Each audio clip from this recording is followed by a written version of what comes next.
good day guys, I am Alferos from SA3 and I am here to present my summative assessment number 3 on Digital Electronics 2 Lab, wherein I will create a simple application of PWM using PWM module in PIC16 F18875. So, to give you an illustration, I have conceptualized to create a police motorcycle light, the light over here, because I do not have any miniature or illustration or a real one motorcycle. I just printed an illustration of it wherein I will insert here the LED, and we all know that the concept of the light here goes on and off, just like the PWM. So to start, let us go to File, New Project, Standalone Project. Let's enter our device PIC16 F18875. There you go. Next. Our compiler. Next. And let's just name this as SA3. And finish. Then go to Tools, Embedded, and our code configurator. Let us select MCC Classic and finish.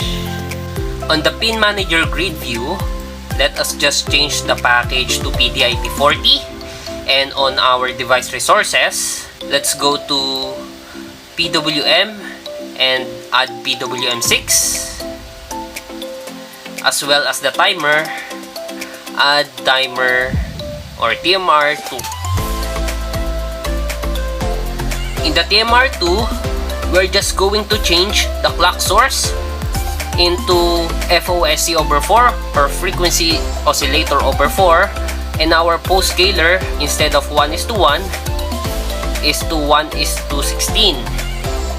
And at the bottom part, for the time period, let us input 16.384 milliseconds. For the PWM6, let us check if it is enabled timer to 50% and active high. Then going back to the Pin Manager grid view, on the port A, number 4, PWM6 out, let us click this. There you go. Then on our system module, just check if it is high frequency internal oscillator, 4 MHz, 4, and this is checked or enabled the low voltage program.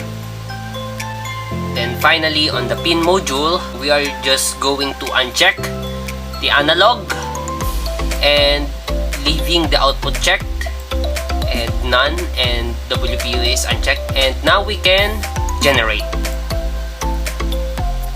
After generation on projects, let's go to our SA3 source files and our main C file, and also our PWM6.c file. There you go. So here I have pre-typed the code for it to be faster, but to explain this, the main C file and the PWM6 file works as partner. So here on the main C file is where we type our code, and we extract some codes here. Just like on the line 58, the PWM6 underscore initialize, and on line 74, PWM6 underscore load duty value. So this one was inserted here on the line 72, and this one was inserted here or copied at line 75. So the code goes like PWM6 underscore initialize for int duty is equal to 1, duty is less than 512. So duty is equal to duty plus 50. We have set this to 50 since we all know that the police motorcycle light is somehow fast, not slow. It is rapid, especially during actions or crime. So we have set it to 50. And to Continuing the code, PWM6 underscore load duty value, duty for int delay is equal to 1, delay is less than 500, and delay plus plus. After everything, we can now click build. After loading completed, we can now proceed to MPLAB X IPE, but before that, I have inserted first the connector to the laptop, and this is my connection. So to summarize, the first one here will go to pin 1, second one pin 11, third one pin 12, fourth one pin 40, and the fifth one pin 39. Here on the MPLAB X IPE, since our device was now recognized, we can connect it. Just click OK. Since the target device was not found, there is a warning below. Let's go to Settings, Advanced Mode. Let's type the default password, microchip. And here on Advanced Mode, we can now configure the power. Let us set this to 3.125.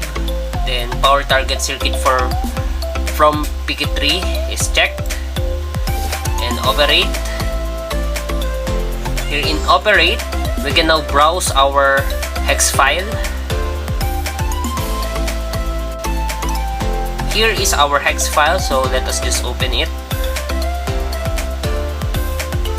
Then we can now program after hex file loaded successfully. Okay.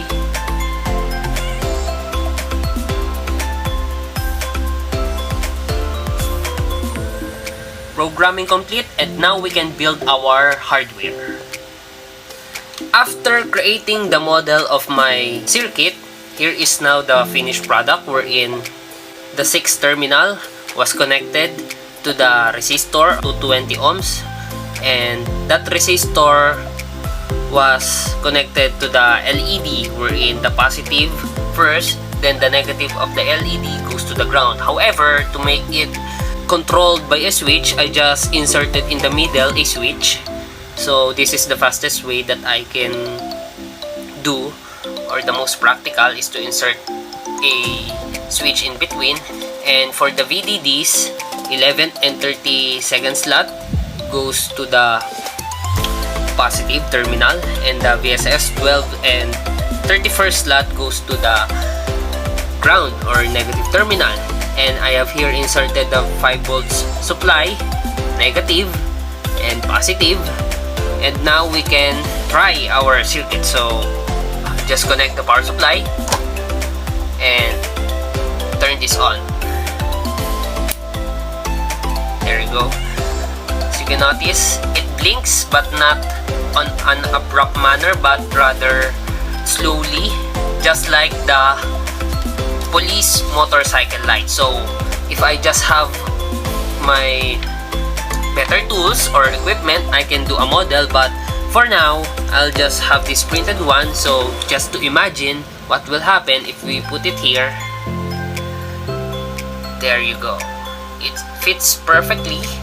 So I guess that the PWM or pulse width modulation can be applicable to this type of scenarios, wherein a police motorcycle, the light at the end will be used. This is the application. So let's take some time for it to be appreciated.